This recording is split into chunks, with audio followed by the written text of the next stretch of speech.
राष्ट्रीय लोक जनशक्ति पार्टी के राष्ट्रीय अध्यक्ष और पूर्व केंद्रीय मंत्री पशुपति कुमार पारस का 72वां जन्मदिन बड़े ही धूमधाम से राष्ट्रीय लोक जनशक्ति पार्टी के केंद्रीय कार्यालय डॉक्टर राजेंद्र प्रसाद रोड पर मनाया। सभी ने मौजूदगी में पार्टी के राष्ट्रीय अध्यक्ष और पूर्व केंद्रीय मंत्री पशुपति कुमार पारस ने केक काटकर जन्मदिन मनाया। इस बीच पार्टी के सभी पदाधिकारियों और कार्यकर्ताओं ने राष्ट्रीय अध्यक्ष और पूर्व केंद्रीय मंत्री पशुपति कुमार पारस को उनके 72वें जन्मदिन पर गुलाब का फूल देकर और फूलों का गुलदस्ता देकर जन्मदिन की बधाई और उनके लंबे उम्र की कामना की।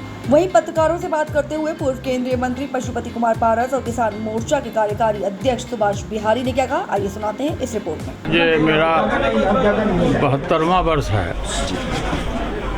आज 72 वर्ष पूरा होने को है। कल से 72 वर्ष शुरू होगा और पूरे देश में हमारी पार्टी का संगठन है। दलित सेना हो या मेन पार्टी हो, RLJP हो, पूरे देश में संगठन है। और आज पूरे देश के प्रत्येक स्टेट हेडक्वार्टर में मनाया गया। और हम लोग बहुत सुदूर गांव से आए हैं, देहात के गांव से आए हैं। हमारे पिताजी कबीर पंथ के संत थे और छोटे मोटे किसान थे। पिताजी का ही देन है कि हम 3 भाई थे और तीनों भाई मेंबर ऑफ पार्लियामेंट हुए। जनता के द्वारा चुना हुआ प्रतिनिधि हम तीनों भाई हुए। और हमसे जो सबसे बड़े भाई रामविलास पासवान जी थे, आपने देखा होगा कि Guinness book of the world में 2 बार उनका नाम आया, दर्ज हुआ।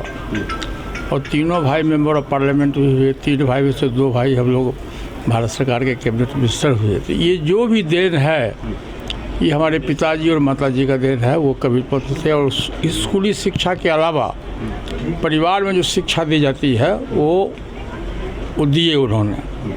और जिसका ये फल, अच्छा फल हुआ कि हम लोग आज तक सच्चाई के रास्ते पर चले।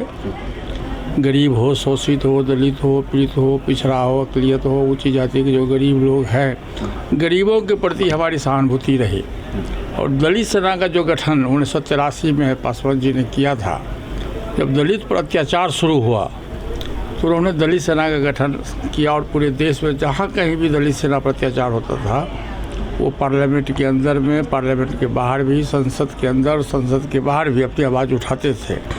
और अंतिम समय में जाते जाते उन्होंने मुझको राष्ट्रीय अध्यक्ष का पद, दलित सेना का राष्ट्रीय अध्यक्ष का पद दिया। और मैं भी पासवान जी के सपनों को साकार करने के लिए मैं भी पूरे देश में घूम के जहाँ कहीं भी आज के तारीख में भी दलित पर अत्याचार होता है, मैं जाता हूँ, उनकी सुधि लेता हूँ, उनके सुख में दुख में मैं साथ रहता हूँ। और ईश्वर की कृपा कहिए कि सबसे कम उम्र में मैं बिहार विधानसभा का सदस्य हुआ था। आज से 47 वर्ष पूर्व बिहार विधानसभा का भी सदस्य हुआ था। और 7 बार बिहार विधानसभा का सदस्य रहा, 1 बार विधान परिषद का सदस्य रहा, 9वीं बार हम लोकसभा का सदस्य हुए। बिहार में भी 4 बार सरकार में रहने का मौका मिला और लास्ट में दिल्ली में भी कैबिनेट मिनिस्ट्री में रहने का मौका मिला। तो ये हम लोगों का सोच है। और आज तक पूरी ईमानदारी से, पूरी निष्ठा से पार्टी की सेवा और देश की सेवा हमने किया। ये मुझको अपने आप को खुशी है कि देश की सेवा करने में, गरीबों के हित की बात करने में हम कहीं पीछे नहीं हटे। यही हमारे जीवन का मूल आधार। लोकसभा का 72वां जो वर्षगांठ आपका है, चूँकि लोकसभा चुनाव हो चुके हैं और अब देश के कई राज्यों में विधानसभा चुनाव होने वाले हैं, तो किस तरह की लोजपा की जो रणनीति है वो रहने वाली है? देखिए, लोजपा की जोश और उत्साह के साथ लोजपा की जब आपने देखा होगा कि मुझको एक भी सीट नहीं मिला, फिर भी मैं NDA के साथ था। आज भी मैं हूँ, मेरे भविष्य में भी रहूँगा। और अभी जो 4 स्टेट का चुनाव होने जा रहा है, हरियाणा है, महाराष्ट्र है, झारखंड है, जम्मू कश्मीर है, ये चारों स्टेट में हमारा जो संगठन है, हमारी पार्टी का संगठन पूरे स्टेट में सब जगह है। हमारे जो पार्टी का संगठन है, हमारे खास करके दलित सेना के जो लोग हैं, NDA गठबंधन के जो भी उम्मीदवार जहाँ भी होगा, पूरी ईमानदारी और निष्ठा से हम उस उम्मीदवार को जिताने में हमारी पार्टी सहयोग करेगी। क्या पार्टी अपने बलबूते पे भी चुनाव लड़ेगी? वो तो समय की बात है, जब सीट मिलेगा तब लड़ेगा। वो तो परिस्थिति पर निर्भर करता है, उसमें क्या परिस्थिति होगा नहीं होगा उस पर निर्भर करता है। कि हमारी पार्टी राष्ट्रीय लोक जनशक्ति पार्टी दिल्ली में जनशक्ति मजदूर सभा और किसान मोर्चा एवं तकनीकी मोर्चा के तत्वाधान में आज का ये कार्यक्रम का आयोजन था।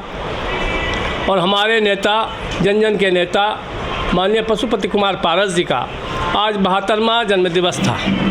इनके जन्मदिवस को हम लोगों ने संकल्प दिवस के रूप में भी मनाने का कार्य किया है। संकल्प दिवस इसलिए मनाने का कार्य किया है कि जो राजनीतिक पार्टियां हमारी पार्टी और हमारे नेता के नीतियों को, उनके लोकप्रियता को हल्के में ले रहे हैं, उसको हम लोग धारदार और मजबूत संगठन के रूप में स्थापित करके दिखाएंगे।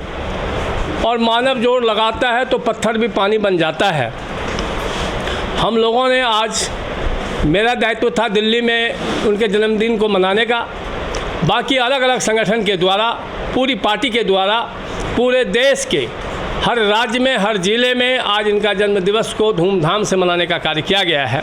और इसके लिए हम पार्टी के समस्त कार्यकर्ता को, जो आज सैकड़ों की संख्या में इस समारोह में आए, हमारे नेता के प्रति आस्था और विश्वास दिखाने का कार्य किया और ये संदेश देने का कार्य किया कि आज भी माननीय पशुपति कुमार पारस जी का एक एक नेता, एक एक कार्यकर्ता इनके विचारों के साथ समर्पित होकर के चट्टान के रूप में खड़े हैं। ठीक।